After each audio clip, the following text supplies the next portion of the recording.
Que a paz de Cristo encha o seu coração hoje. Que bom que você está aqui, pois Deus tem grandes planos para a sua vida. Hoje continuamos nossa jornada pelo livro de Gênesis, mergulhando no capítulo 6, que nos apresenta a corrupção total da humanidade e o chamado de Noé para construir a arca.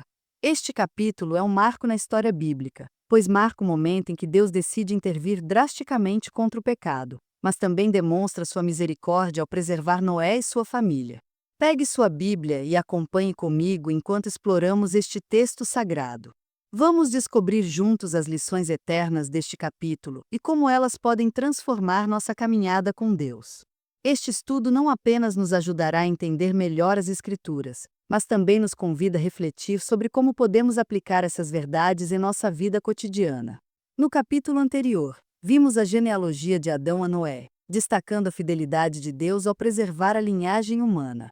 Agora, em Gênesis, capítulo 6, somos confrontados com a realidade da corrupção humana. A maldade havia atingido níveis alarmantes, e Deus decidiu enviar o dilúvio como juízo. No entanto, mesmo em meio à devastação, Ele escolheu Noé para ser um instrumento de salvação. Este capítulo nos ensina sobre os temas da justiça, misericórdia e obediência. Ele também aponta para o plano redentivo de Deus, que culminaria em Jesus Cristo.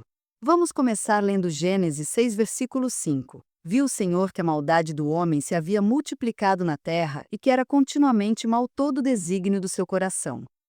Esses versículos são uma lembrança poderosa de como o pecado afeta não apenas nossas ações, mas também nossos pensamentos e intenções. Eles nos desafiam a refletir sobre nosso próprio coração e como podemos buscar viver de maneira que honre a Deus. Em Gênesis 6, versículos 1-4, encontramos referências aos filhos de Deus e às filhas dos homens, bem como aos gigantes, Nefilim em hebraico. Esses versículos têm gerado muitas interpretações ao longo da história.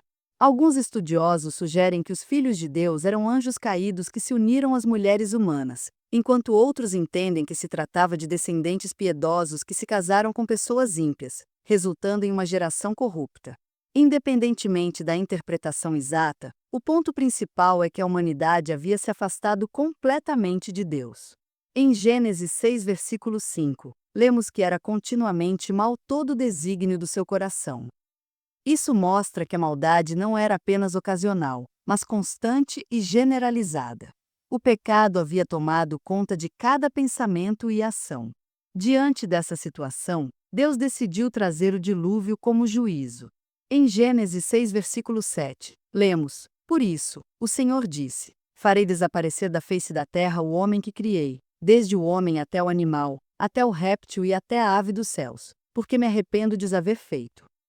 Esse arrependimento não significa que Deus cometeu um erro, mas que ele respondeu com justiça à rebelião humana. É importante notar que o juízo de Deus não é arbitrário ou impulsivo. Ele já havia dado tempo suficiente para que a humanidade se arrependesse. No entanto, a corrupção havia alcançado um ponto irreversível, sem espaço para recuperação. Isso nos lembra que há consequências reais para nossas escolhas e que Deus não tolera o pecado indefinidamente. No meio da corrupção generalizada, encontramos Noé, descrito como um homem justo e perfeito em suas gerações. Gênesis 6, versículo 9. A palavra justo refere-se a alguém que vive de acordo com a vontade de Deus, enquanto perfeito não implica perfeição absoluta, mas integridade e retidão moral. Noé encontrou graça aos olhos de Deus. Gênesis 6, versículo 8, o que significa que ele foi escolhido por causa de sua fé e obediência. Noé nos ensina que, mesmo em meio à maldade, podemos escolher viver de maneira que agrade a Deus.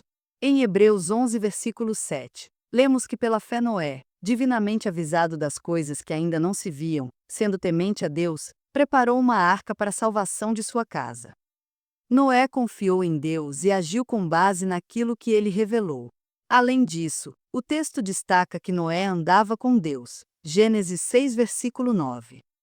Essa expressão indica um relacionamento próximo e obediente. Assim como Enoque, que também andou com Deus. Gênesis 5, versículo 24. Noé demonstrou que é possível manter uma vida de comunhão com Deus, mesmo em meio a um mundo corrompido. Deus instruiu Noé a construir uma arca para salvar sua família e os animais. Gênesis 6, versículos 13 e 21. As dimensões da arca: 300 covados de comprimento, 50 de largura e 30 de altura, indicam que ela foi projetada para resistir ao dilúvio global. Além disso, a arca simboliza a salvação provida por Deus. Assim como Noé e sua família entraram na arca para escapar do juízo, somos chamados a entrar em Cristo para sermos salvos do juízo eterno. Em Gênesis 6, versículo 22, lemos: Assim fez Noé, conforme tudo que Deus lhe ordenara, assim o fez.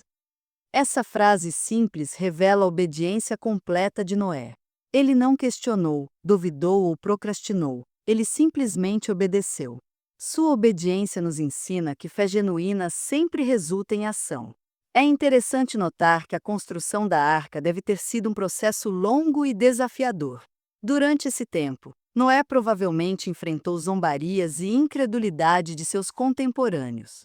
No entanto, ele permaneceu fiel à missão que Deus lhe confiou. Isso nos lembra que, mesmo quando enfrentamos oposição, devemos perseverar naquilo que Deus nos chamou para fazer. A arca é rica em simbolismo e aponta diretamente para Jesus Cristo. Ela tinha apenas uma porta, simbolizando que há um único caminho para a salvação: Jesus Cristo. João 14, versículo 6. A arca também tinha uma janela, que permitia ver o céu, lembrando-nos de manter nossos olhos fixos em Deus. Além disso, a arca foi coberta com betume dentro e fora. Gênesis 6, versículo 14, simbolizando a proteção total que Deus oferece àqueles que estão nele. Da mesma forma, somos selados pelo Espírito Santo quando aceitamos a Cristo como Salvador. Efésios 1, versículo 13.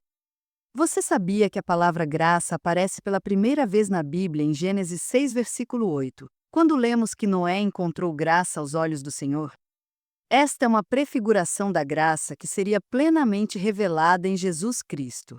Assim como Noé foi salvo por graça, somos salvos pela graça de Deus através da fé. Efésios 2, versículo 8. Outra curiosidade interessante é que os Nefilim mencionados em Gênesis 6, versículo 4 reaparecem em Números 13, versículo 33, quando os espias enviados por Moisés relatam ter visto gigantes na terra de Canaã. Esses relatos sugerem que os Nefilim representavam uma ameaça constante à humanidade, simbolizando o pecado e a violência que corrompem o mundo. Além disso, a construção da arca pode ser vista como um tipo de evangelismo. Durante os anos em que Noé trabalhou na arca, ele provavelmente pregou sobre o juízo vindouro, dando às pessoas a oportunidade de se arrependerem. Em 2 Pedro 2, versículo 5, Noé é chamado de pregador da justiça. Isso nos lembra que, assim como Noé, somos chamados a compartilhar a mensagem de salvação com aqueles ao nosso redor. O que podemos aprender com este capítulo para a nossa vida hoje? Primeiro, devemos lembrar que Deus é justo e santo. Ele não ignora o pecado, mas responde com justiça. No entanto, ele também é misericordioso e paciente, dando tempo para que as pessoas se arrependam. Em 2 Pedro 3, versículo 9, lemos que Deus não quer que ninguém pereça, mas que todos cheguem ao arrependimento. Segundo, devemos buscar viver como Noé, justos e íntegros em meio a uma sociedade corrupta. Isso não significa que somos perfeitos, mas que buscamos agradar a Deus em nossas palavras, pensamentos e ações. Em Romanos 12, versículo 2, somos instruídos: E não vos conformeis com este século, mas transformai-vos pela renovação da vossa mente, para que experimenteis qual seja a boa, agradável e perfeita vontade de Deus. Terceiro, devemos confiar na provisão de Deus. Assim como Noé confiou que a arca o salvaria, somos chamados a confiar que Jesus Cristo é nossa única esperança de salvação. Em 1 Pedro 3, versículo 20 e 21, a arca é usada como símbolo do batismo, que representa nossa união com Cristo na morte e na ressurreição. Finalmente, devemos obedecer a Deus sem hesitar. A obediência de Noé foi crucial para a sua salvação.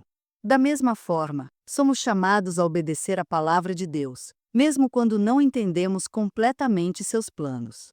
Em Tiago, versículo 22, somos instruídos: tornai-vos, pois, praticantes da palavra e não somente ouvintes, enganando-vos a vós mesmos.